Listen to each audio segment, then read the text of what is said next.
Hi everybody, it's Elizabeth from Elpis Astrology at elpisastrology.com. Thanks for joining me today. So today this video is going to be on my take for the astrology as well as all the horoscopes for the individual signs and ascendants for May 2024. Now the big star of May, as far as I can see, at least one of the bigger stars, is going to be the planet Mars. And why is that? Well, Mars is going to be in Aries all month, and in fact, into the first week of June too. So this really suggests that there may be some really big activations and movement forward as a result of Mars during the month of May, activating not only the eclipse point at 19 degrees of Aries that we had in April, but also the other planets as well as Chiron. So we have that Mercury retrograde that's going to be, going forward, but the fact that Mars will be conjuncting that, and then Mars will also conjunct the Venus points that happened also in the month of April. So I really see this almost as a prolonging of some of the things, some of the events that happened in April may get a chance now for takeoff. I mean, I'm getting this feeling of a rocket taking off here. And so, I'm making this video actually the day before the eclipse, the total new moon eclipse at 19 Aries. So I've not seen, obviously, when I make this video, what happened that day, which will be tomorrow. So I just really see this as a big activation month. So for those folks that maybe had some things happen, but for some reason the actual action of moving forward with something was kind of held back, it wasn't clear. This could be the month with Mars activating everything that happened in Aries in April. It could be the month when things really zoom forward for sure. And I'll cover those dates that I just spoke about with regards to Mars conjuncting different things that happened in April. But the other thing is that Jupiter also is a little bit of a star, because Jupiter will ingress or go into the sign of Gemini. All right, let's start off with some of the actual transits and aspects. All right, so we have right on the 4th of May, we have Mars, right? Mars in Aries sextiling Pluto. And so this just brings drive for change. It also helps you, Mars focuses you together with this intense energy of Pluto on to examine your objectives carefully. So right off at the beginning of the month here on the 4th of May, we get that opportunity to do that, right? With that setup. Now the next day on the 5th of May, we have Mercury now going direct, conjuncting 19 degrees of Aries, which of course was the eclipse point. So this is probably a significant day for many people that really saw some change, new starts, but something was holding them back. Either they were holding back or some circumstance was holding them back, probably something to do with a communication of some sort. And for others, this could be some sort of writing project. This now has the opportunity to move forward, even though technically Mercury is not out of shadow. I'm coming up to that soon. It still conjuncts that point. So and it is direct. So I would say earmark that 5th of May. If you've been waiting for some communication, maybe an email to give you this new start, maybe that phone call, maybe just some circumstance that had to shift, that didn't shift in April. This brings in positive messages for sure for the new start. And I see this as a visual of, runners at the starting line and then that gun going off to say start, right? And then everyone running. It's that kind of image I'm getting here. Off to a running start, right? Now, the first lunation we have is going to be a new moon in Taurus, and that's going to be at 18 Taurus and 2 minutes. It'll be on the 7th of May at 8:22 p.m. Pacific Daylight Time. And it does have it's at 18 degrees, it has a wide conjunction with Uranus and Jupiter to some extent, but it's still a number of degrees away from that. But both those planets, Jupiter as well as Uranus, are also in Taurus. And they're accompanied by Venus at 10 degrees of Taurus. So Venus does not conjunct this moon, but it's in the sign, and Venus is in its home sign, right, of Taurus. So it's a very positive new moon here, and I would say especially for Taurians, this could be also another new start for them with regards to whatever it is that they need to start new. So we're really looking at the degree point here of around 18 of Taurus. I sometimes take a degree or so on either side of the 18 degrees to have anything significant happen. But if you do have your birthday around this time, the 7th of May, that whole effect is going to be for your whole birthday year in terms of newness, right? But generally speaking, this is the Taurian new moon. So happy new moon birthday to all my Taurian clients as well as viewers. We have Mercury, which is direct, will be conjunct Chiron at 21 of Aries. And then the sun and the moon, because it's a new moon, we know the sun and the moon are together, will be sextiling Saturn. So this is, to me, a very lovely setup for opportunities to put either our spirituality in place, opportunities to change structure of some sort. And for some people, it may actually be, because Taurus can refer to, certainly, the master builder refers to, building structures, right? And so with that influence of Taurus here and Saturn favorably by sextile, some people may literally be building their homes, or metaphorically building a new home situation, right? And so I see this as a really positive new moon, generally speaking.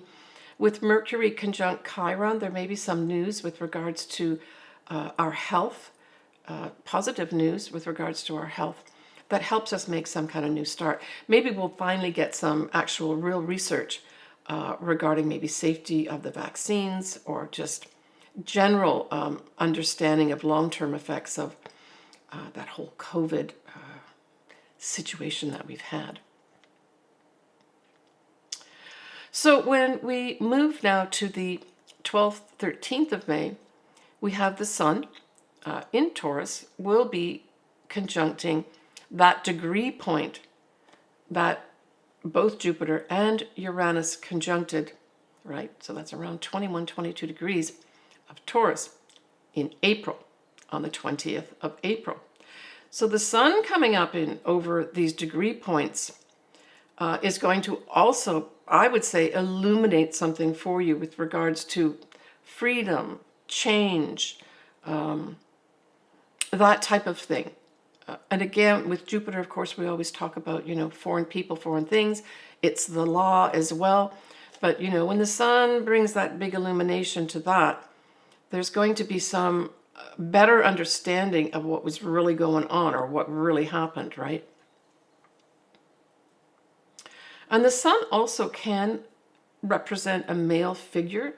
And so if we take this out to the collective, there may be some really big spotlight put on a male figure that we can take back to around the 20th or 21st of April of some big event that happened, right?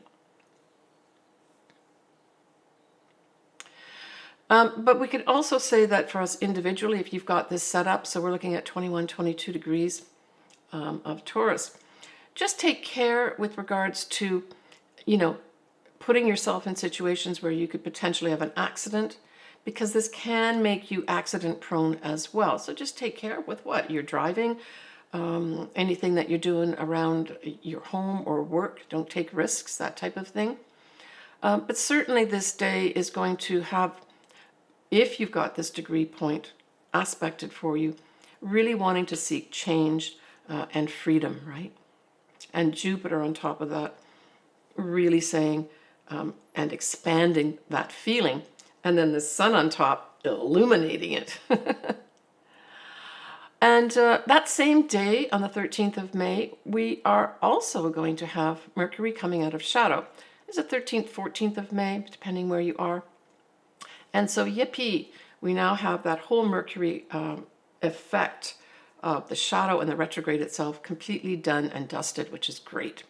So this may also be, for some individuals, a day or days, 13th, 14th of May, where you get that final message or that final communications that say you're approved, or the green light goes on and you get this communication saying, hey, we want to start now. Let's go ahead with this. It can also be for others writing projects, Mercury can represent that as well. And also Mercury represents sales and commerce as well. So all these areas may successfully start moving forward here.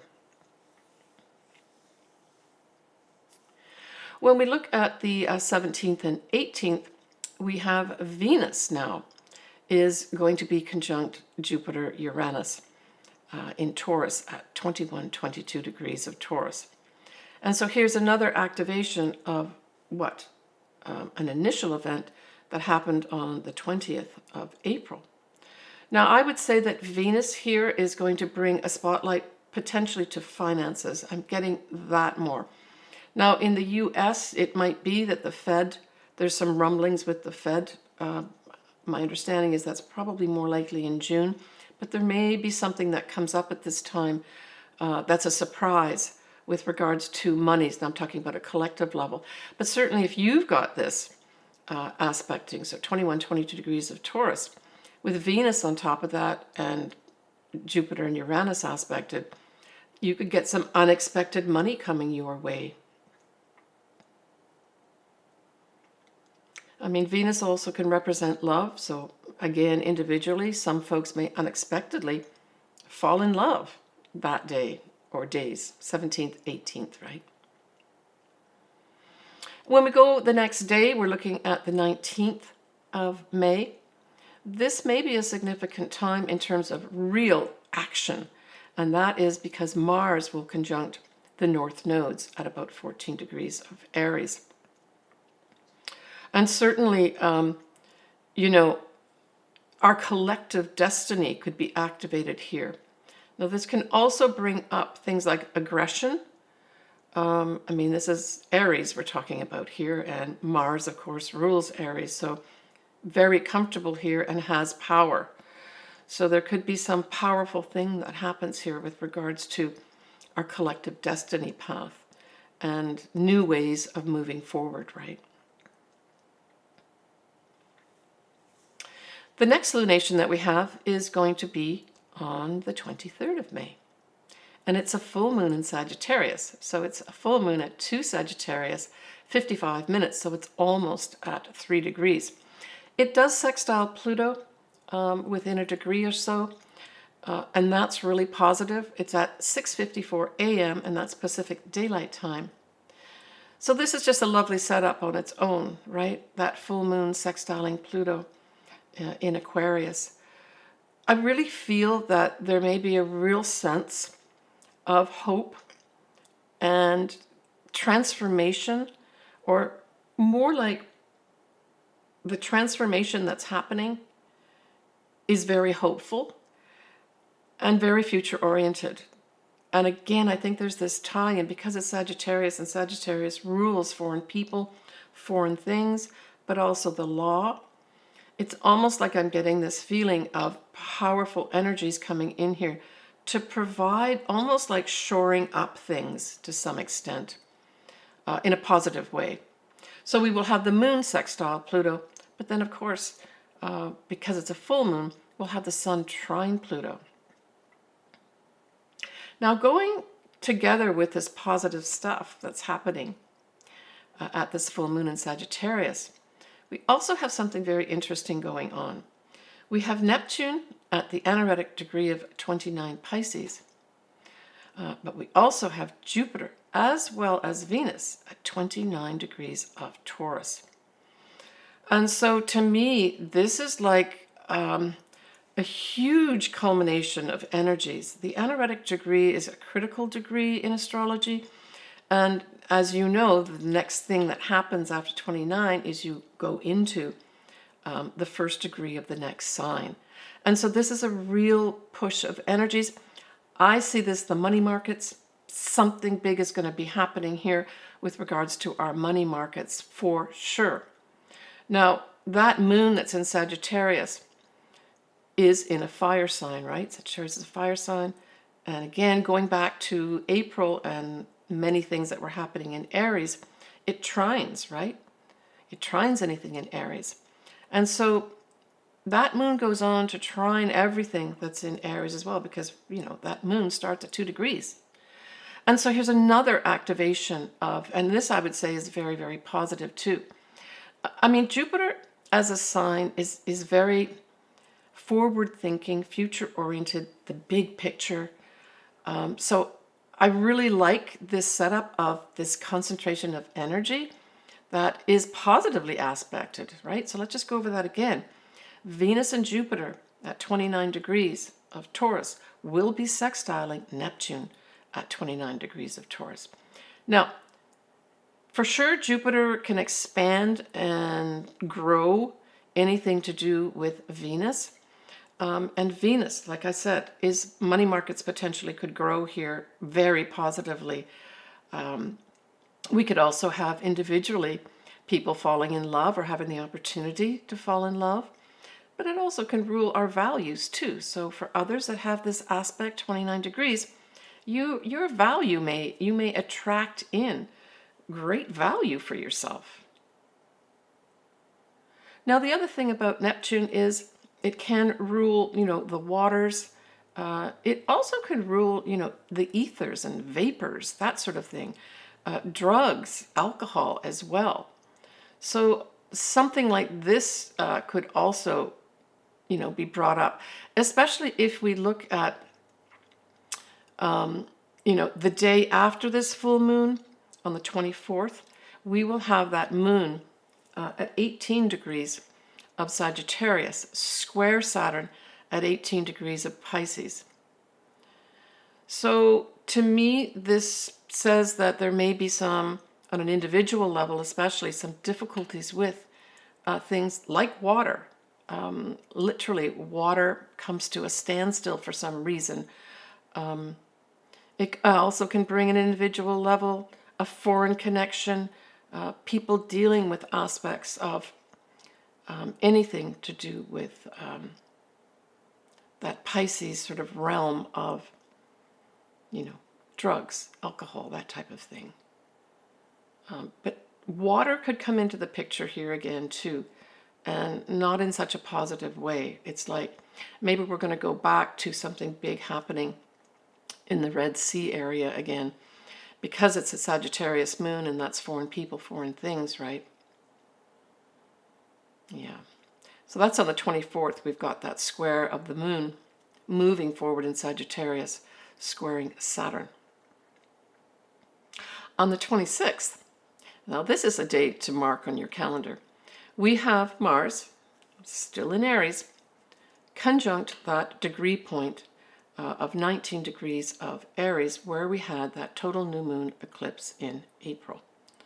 So this also will be, again, this activation of some sort, the potential to move forward with all those new things that you want to do, the potential to move forward with maybe a new version of yourself, where you take the reins and say, I'm going on this path now.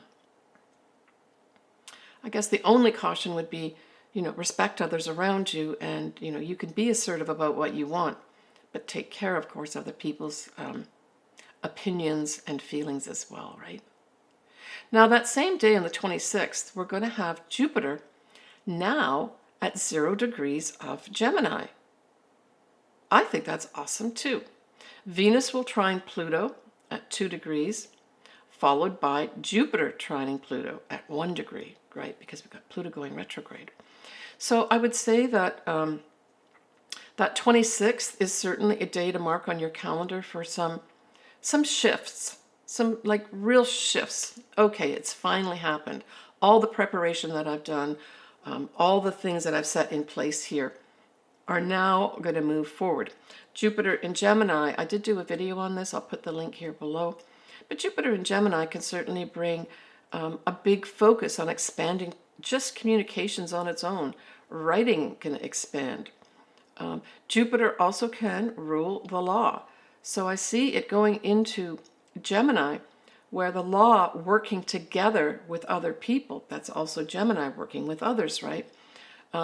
To publish or make known different things to do with the law. So we may have some big things that happen around the law at this time on a collective level too, where we hear a lot more about it and a lot more movement forward with it, right? And then the Venus trining Pluto, followed by Jupiter trining Pluto, is also awesome. Good news about money.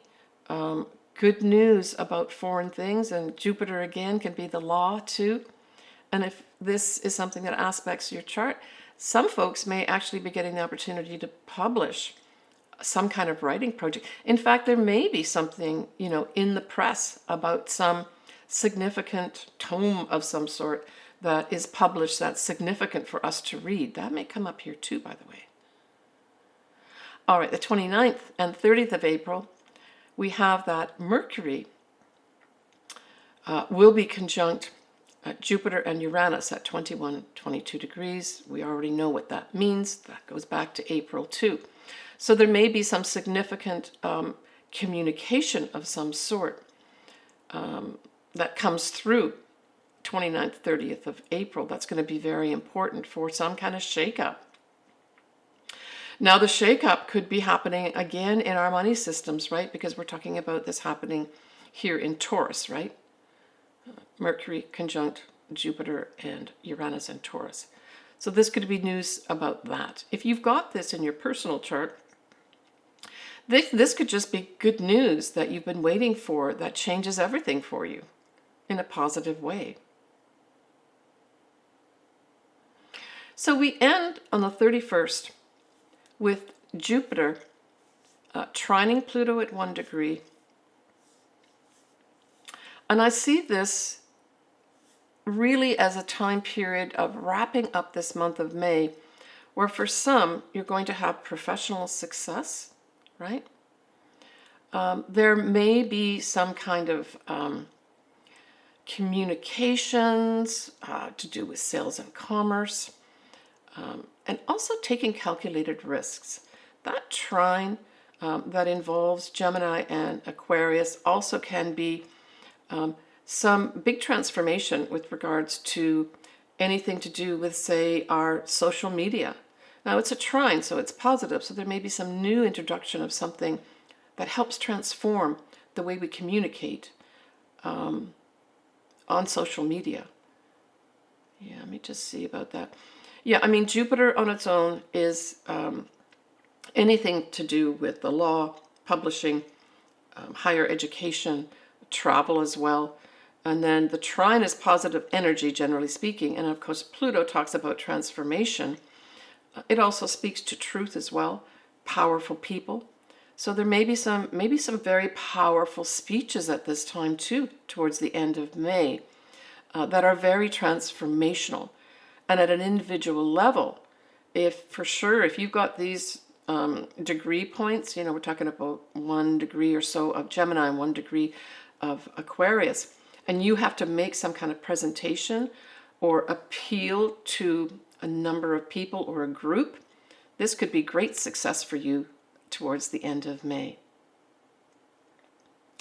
I just wanted to mention that my lovely, loyal, kind, wonderful just dog, Sasha, is no longer with us.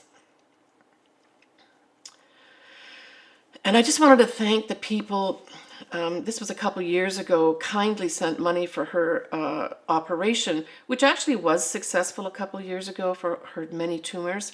But unfortunately, those tumors came back a year ago, and so I've had this opportunity for a year to be with her, even though these now could not be operated on.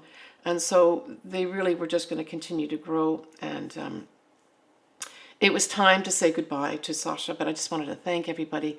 And you'll see a picture here of her, one of the last pictures I took of her, and I hope she's having lots of fun with the other 2 dogs that are up somewhere, barking around and running around having fun. All right. So I'm also going to cover next here sort of a peek ahead for June. and then I'll go into your individual signs and or ascendants you pick. So when we have this little June peek at the astrology, you can look forward to in June a new moon in Gemini. And of course, remember that we're also going to have Jupiter now in Gemini, right? There'll be a full moon in Capricorn at 1 degree. Mercury and Venus will actually be together at 1 degree of Cancer. So Cancer, that could be some nice stuff for you coming up. Yeah, all right. Let's stop there and let's go into the different sun signs and or ascendants. And don't forget, you also have Saturn in your sign, and you're still entertaining Neptune. But Neptune is really around that 29 degree mark of Pisces, and it's the anaretic degree. So there may be some big wrap up for you in May with regards to your dreams. There's going to be some Pisces that actually get some of their dreams coming true. But when we look at that new moon in your 3rd house, it really suggests that there's going to be some kind of new start with regards to either a writing project, that's very 3rd house, some communications, beneficial communications come in, because we've got both Venus and Jupiter also in Taurus at this time, bringing you opportunities to do what? Make money. Potentially, I guess, hear from somebody that you fall in love with. They profess their love to you. 3rd house is all about communications of any sort. It's also siblings, our neighbors, anything to do with sales and commerce. And so there's going to be some Pisces that maybe put together some kind of commercial venture of some sort. Because you've got Saturn in your sign also, really providing support, especially for you with regards to your hopes, dreams, and wishes, right? So there may be some new start here for some Pisces with regards to that. That's really super positive for them. Now, when we look at that full moon in Sagittarius, it squares your sign Pisces, and it involves your 10th house. So there's going to be some Pisces that decide to leave a career. It's just going to be as simple as that. Where they decide they don't want to do the compassion. And in fact, I'm thinking compassion fatigue for some Pisces, where you're always trying to work to be compassionate to others and give of yourself. So this may be a breaking point for some Pisces in their career where they say, enough is enough. I have to stop here. For others, there may be a natural corollary where something does end in your career. And it may be a very positive thing, right? Yeah, I mean, for those Pisces that do want to change their career, look at that full moon. I mean, the full moon is in Sagittarius. Sagittarius is a very, very lucky sign. It's ruled by Jupiter. And, it is also technically ruled by Neptune too, which is in your sign. So it kind of, I'm getting this as a positive, even though it's a square. I think as long as, Pisces, as long as you look at your career with, clear eyes, don't put any, rose-colored glasses over your career at this time. Take a hard look at what's working and what's not working here, and be honest with yourself. Because that Sagittarian full moon is really looking at your future here, right? Now, this could also boil down to something as simple as you've been going through some kind of legal stuff, and it ends at this time. And it could be legal stuff to do with you signing contracts for a new career that has been challenging for you. And it finally, maybe at this full moon, you see it happening. It could also wrap up something to do with your career with regards to, a foreign connection. Maybe you've been involved in foreign aid of some sort, or assisting compassionately foreign people. And it doesn't mean you have to be in a foreign land. It could just be maybe you're dealing with immigrant situations here.